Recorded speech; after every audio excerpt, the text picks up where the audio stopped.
to tell you my best regards from Finland. So if I'm a little bit half asleep, it's about jet lag, but I'm honored to be here with you today and this afternoon. Okay, there is some of this. When I was asked by Sergio, where are you, Sergio? He was asked me to moderate me. Thank you for that. And then I dived deeper to this topic, and I understood that actually our panel is going to present to you something really extraordinary. This is something that before anyone leaves from this place today, everybody needs to know what is GHF. That stands for Global Health Futures. So remember these letters, because these people here with me are going to really shift the status of the little islands and the vulnerable healthcare system. And I actually didn't understand that this is so big topic. And Sergio asked me that, could you come and moderate one? I said, what's the topic? And he goes, healthcare and health. And I'm like, oh, you don't have any bigger topic than health. But that's why we are here, and thank you for joining forces, and let's dive deeper, okay? So as the world faces increasingly disruptions, everything what you have already heard here earlier today, from climate shocks till pandemics to geopolitical volatility, healthcare system, and specifically in small island developing stages and vulnerable regions remain dangerously exposed. This session here now is the launch of Global Health Futures, like I said, GHF, a new platform designed to reimagine health, logistic, and procurement through trusted multilateral systems backed by family capital and institutional partners together. Led by Public Foundation in collaboration with Alan Burrell and key sovereign stakeholders, GHF is building an end-to-end solution for medical supply, resilience, integrating rapid response logistic, shared procurement mechanism, and infrastructure financing. This platform is designed to work across ministries, development banks, and private sector actors to ensure that essential health systems are never out of reach, specifically in the face of disaster, isolation, of economic fragility. Okay, gentlemen, quite a lot to promise, in my opinion. Like a general question, are you committed in this? Yes, first of all, I wanted to thank Sergio, Stephen, Lawrence, and everyone at Public for having us here today. I wanted to thank my fellow panelists, and I especially wanted to thank my mother who let me come this week to New York. I love you, Mom. Hope someone's recording this. So I have a little bit of a unique perspective on this.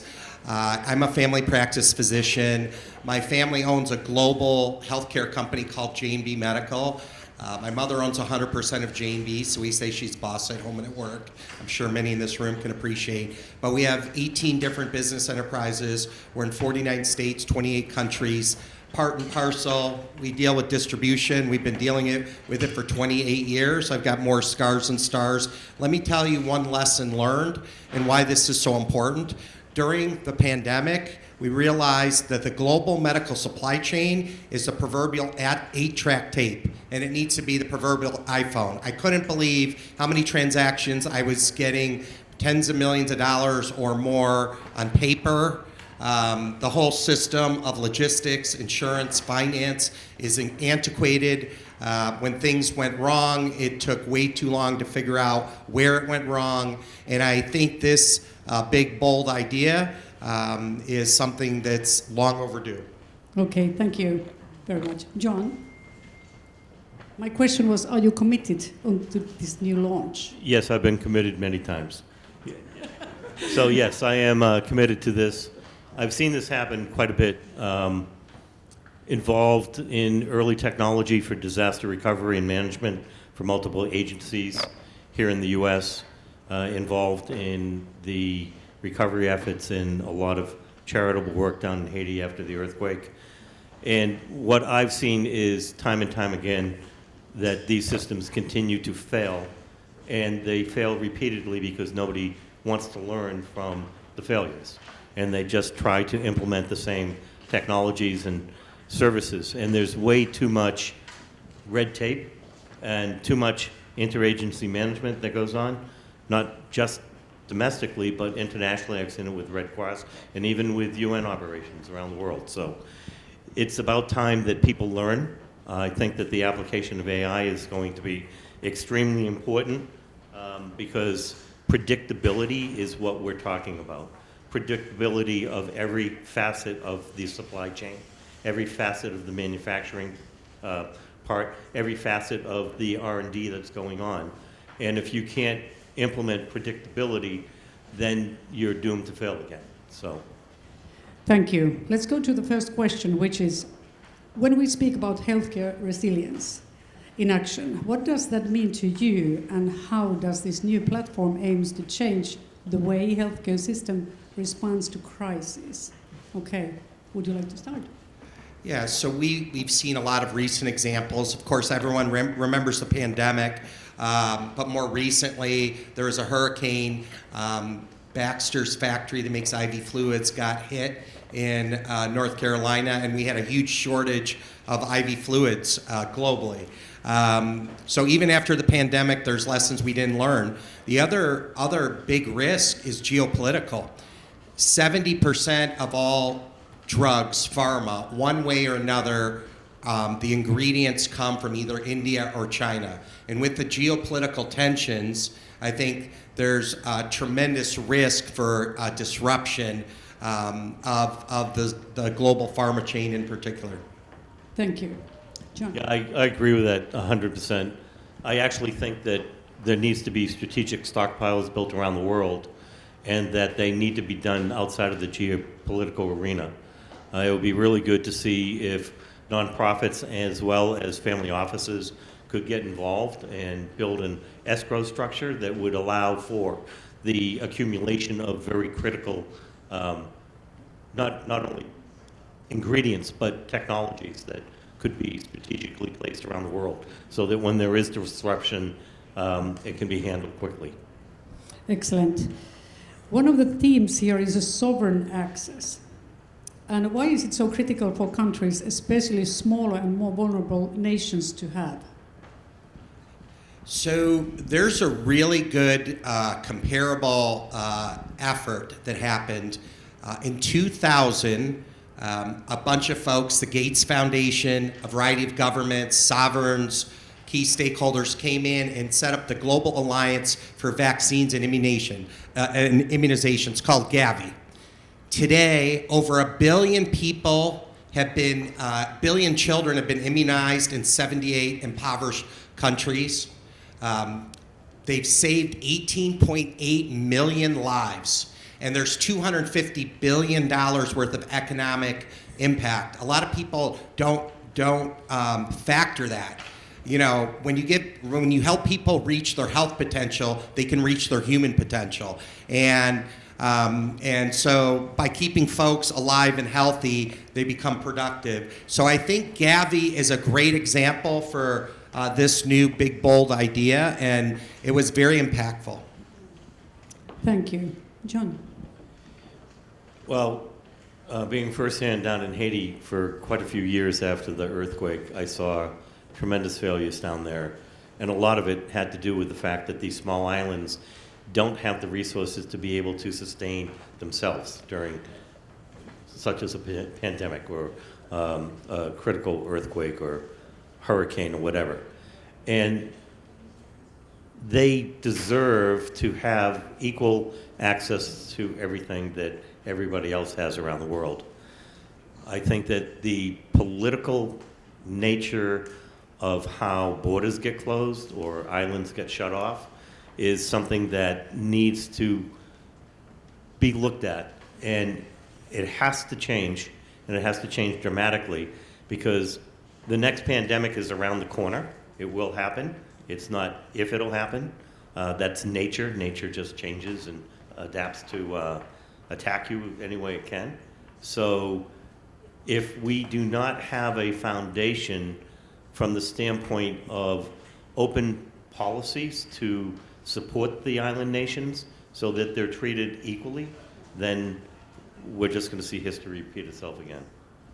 Excellent. I'm actually not reading my paper because you are putting some good points here. I wanted to ask, like privately, not privately, but my own question to you is that I feel that the islands are so isolated, and once when they shut down, like you said, what can you do? How can this new program can pass that the entrance and the aid will be delivered to the islands? What do we need to do? So there's a lot of new technologies out there with blockchain. We're building a $5.8 billion biotech life sciences vertical, and there's ways for us to use special technologies. They call them near-field communications, where you can track something from where it's made to where it goes. And it's not just for fraud and theft, but there's also a big issue with climate going on in the world. And for example, I was in the Middle East. They're talking about over the next 10 years, the quote-unquote proverbial hot as hell climate that usually is 3 months is going to be 6 months. And so that's going to have a huge impact on food. That's going to have a huge impact on the distribution of medical products, particularly things that are perishable. So I think there has to be a way where you can track these from where they're made to where they're utilized, and you can measure, manage, and optimize the entire part of the supply chain. And the technology is there with blockchain, and it's there. So it's just a matter of implementation. Well done, Stephen. This was out-of-the-box question. How about John? I think you also have to add in the fact that you have to model these new environments. If you're not modeling them, you can't be proactively attacking them. You can't be proactively delivering to them. The fact that he brought up the fact that it's going to go from 3 months to 6 months, what if it goes to 9 months?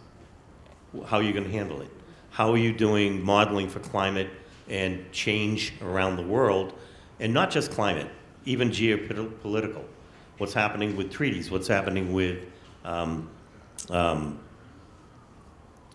tariffs? What's happening with isolationism from the standpoint of countries hoarding materials? It needs to be modeled correctly so that during times of need, you can deliver what you promise. I've seen this down in Haiti. They basically have 2 seasons, a season of plenty and then a season basically of starvation. It's never planned properly down there. And you need to be able to predict it, and you need to be able to deliver it. And if you can't deliver it and it's not traceable, I mean, we saw just containers disappear on shipments that were supposedly privately shipped. Just, they never show up. And what do you do? Yeah. And to add to John's point, when you talk about modeling, medical supply chain is now a matter of national security.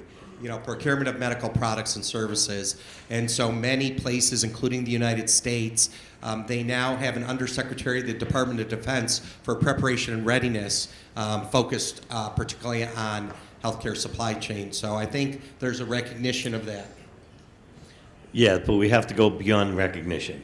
Touche, yes. And I think from the standpoint of not only recognition, but trials. They actually have to implement the process and make sure that the process works. And that's one of the things that really lacks around the world is it's not preparedness, it's actually being able to execute. And poor execution will kill the ultimate preparedness. Yeah, but to add on to that, this is where I think there's a swim lane for GHM is providing a place where best practices are shared. I think the initiative, or this is like a launch of it, I think it's great, and that should be implemented everywhere in the world, definitely. So from the supply chain transparency, we spoke a little bit about that. So to the new technologies and platforms, what kinds of innovations are most urgently needed to ensure healthcare systems are not only reactive but proactive in the face of global shocks? What do you think are the most important? Well, I think, first of all, one lesson we learned during COVID, that, for example, if we were good here in the United States, but in other countries like the islands, they're not good, we're not good, because we're all interconnected. in many ways. So ultimately, issues that are in the islands will permeate to us. So I think, first of all, we have to have that mindset. I think what's really important, though, is that now more and more there's, I think, looking at things like Gavi, where they literally can track where all the different vaccines are going. And it was incredible prior to 2000, the disparities of people having access to affordable and accessible products and services like vaccinations. And I think that's what needs to happen. We need to have a Pentagon-like global command center where we can track globally where all the medical products, including raw materials, are. And by being able to track, we can see where there's disparities because health equities is very important to me. In my world, providing affordable and accessible health care, it's not a privilege. Everyone should have that. It is also one of the SDGs, Sustainable Development Goals, and I think it's a moral obligation for all of us to do everything we can to do that. Absolutely, 100% agreed with you. John? I think it's funny that we have the War Powers Act, but we don't have the Healthcare Powers Act. And I think that something like that has to be implemented at the G20 level first, and that it has to be signed as treaties around the world and implemented so that every country has the capability, depending upon what's happening, to trigger that event of a Health Powers Act. And when it's triggered, it takes priority. And I think that we talk about these things, and people, wave their arms around, and the Congress and the Senate talk, but nothing really happens. And it's sad that in today's society that we can't get together globally and do that. Yeah, it takes human to human to do this thing. So we definitely need the government and private sector. I assume that you would think the same way, and the multilateral partners to work together. What kind of partnership do you see is the most essential to make this platform succeed at scale?